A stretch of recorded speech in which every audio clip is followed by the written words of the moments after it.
Hey everybody, welcome back to the channel, and in today's video, we are going to be doing Bill Making Stuff's Bigbotbash. And first, what we need for this is his junk bot generator. And basically what this is you roll a d20, and whatever it lands on is what the modifiers you have to build your robot to. So, without further ado, let's get into it. Here, I'm just rolling all the different things that I need to get, and with these, I'm just kind of highlighting what I get so I remember. And yeah, pretty straightforward and simple. After I rolled, here's what I got. Broken for the head, carapace for the body, the arms are probably too long, the hands are grip, the legs are they call me wheels, that's gonna be a fun one, and flavor is rusty. These are pretty good. I don't know how I'm gonna kinda connect them all together, but let's see.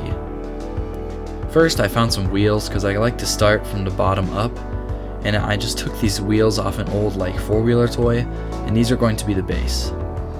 I found some more wheels and connected them to the front, so it's kind of like this three-wheeler looking thing, and I thought it'd be a good base to start up with.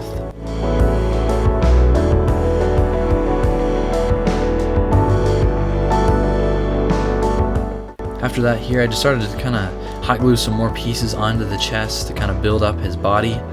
And I'm going to be using a lot of hot glue, kind of mixed with super glue in this, but hot glue is, man, it's annoying.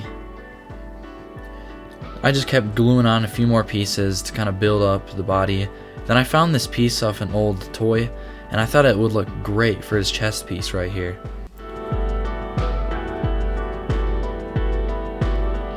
I glued it on and found the other piece to it and put it on the back, and these pieces fit perfectly. They kind of make two arm holes so the arms can go in there, and yeah, it looks sweet. After that, here I cut off the front grill, and I'm going to be gluing this panel off of a boat model onto the front, just kind of cover that hole up.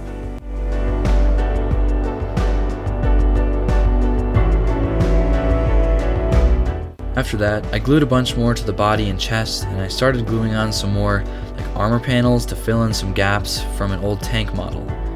And this tank model was kind of the savior of this build because I used it so much.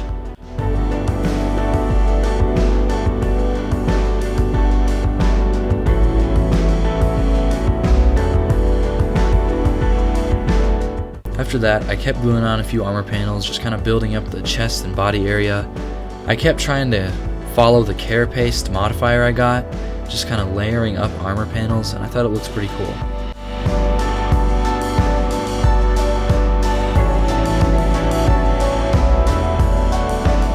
Here I'm just kind of gluing in some more scaffolding into the chest for a place where the arms can connect to, and I just use a bunch of hot glue for this and kind of solidifying the body more.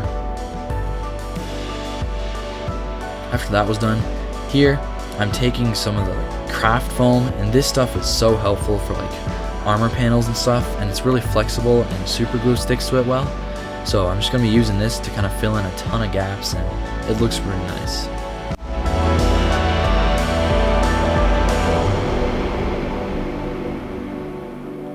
Here I started to glue in some wires because you can't have a good junk bot without wires, so I started to glue in a ton of those. I like to use wires as kind of a gap filler and just kind of fill in some little holes and areas that need to be filled in. Then I just kept taking some more plastic parts from the tank model and kept gluing it on to just really build up some armoring on this guy and make him look kind of like the carapace modifier.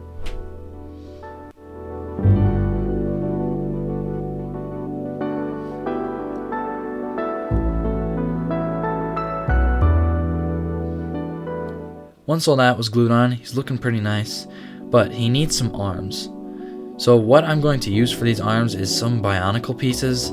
These worked really great for kind of a flexible, easy to pose arms that I can glue in place later. And because the arms need to be really long, I made these kind of hanging down and drooping.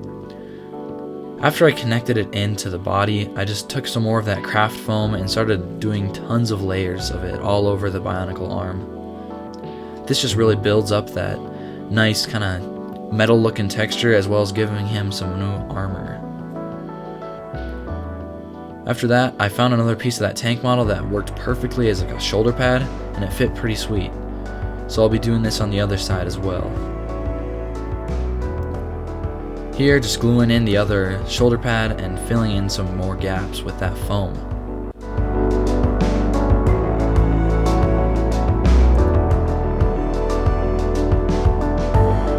Here, I've kind of glued in some of the head, and the modifier for the head was broken.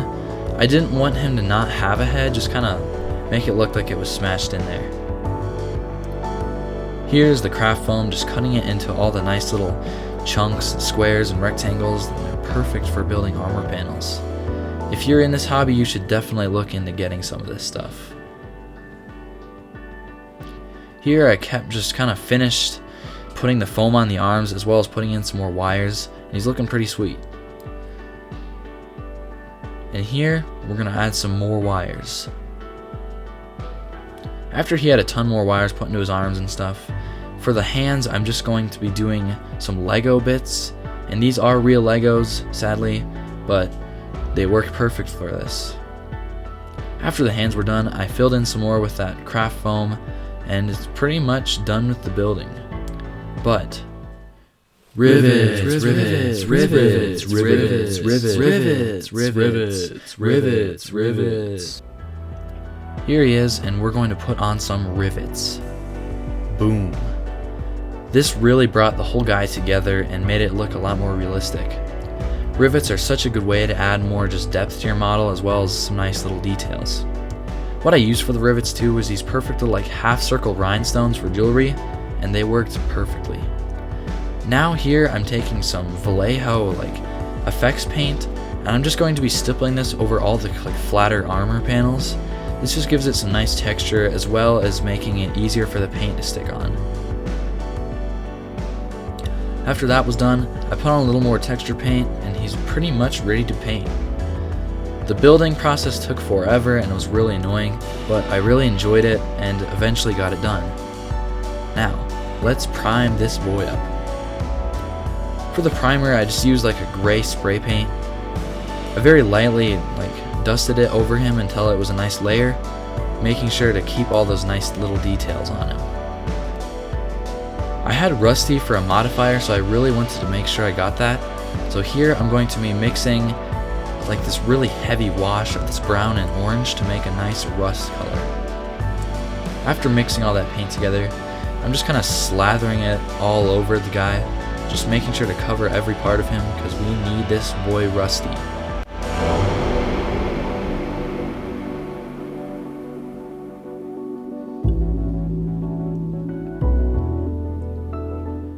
After dousing this guy in rust, I'm taking some yellow and just a bunch of other colors to pick out some armor panels. I wanted to make this guy look like he had been put together piece by piece of tons of different pieces of junk and armor, and yeah, it really adds to that kind of junky, rusty effect.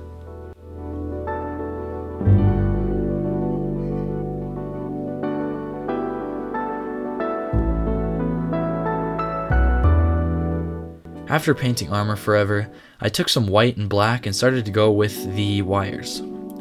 These I just did a very simple base coat and then a wash over them. After that was finished, I took some silver and copper and just kind of went over some of the fingers as well as a few other details.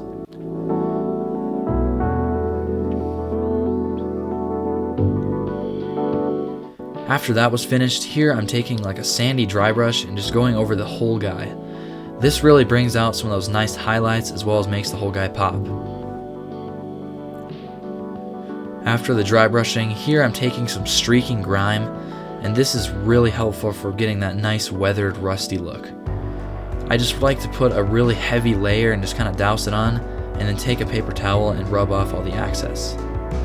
After that was done, for kind of the few finishing details, just picking out his eyes with some nice green and highlighting them, kind of giving them a glowing effect. And to finish him off, here I'm taking a little bit of yellow flocking and just kind of putting it over the model. And after that, he's pretty much finished. With all of these modifiers that I rolled, I did the Bigbotbash. Here is my final robot. Thank you guys so much for watching. I hope you enjoyed. please subscribe, leave a like. If you like this video, go check out some of my other videos. Please comment. I love hearing from you guys, and if you have any ideas of what I should do next or upcoming things I should do, please comment below. I'm so glad I could take part in this event again.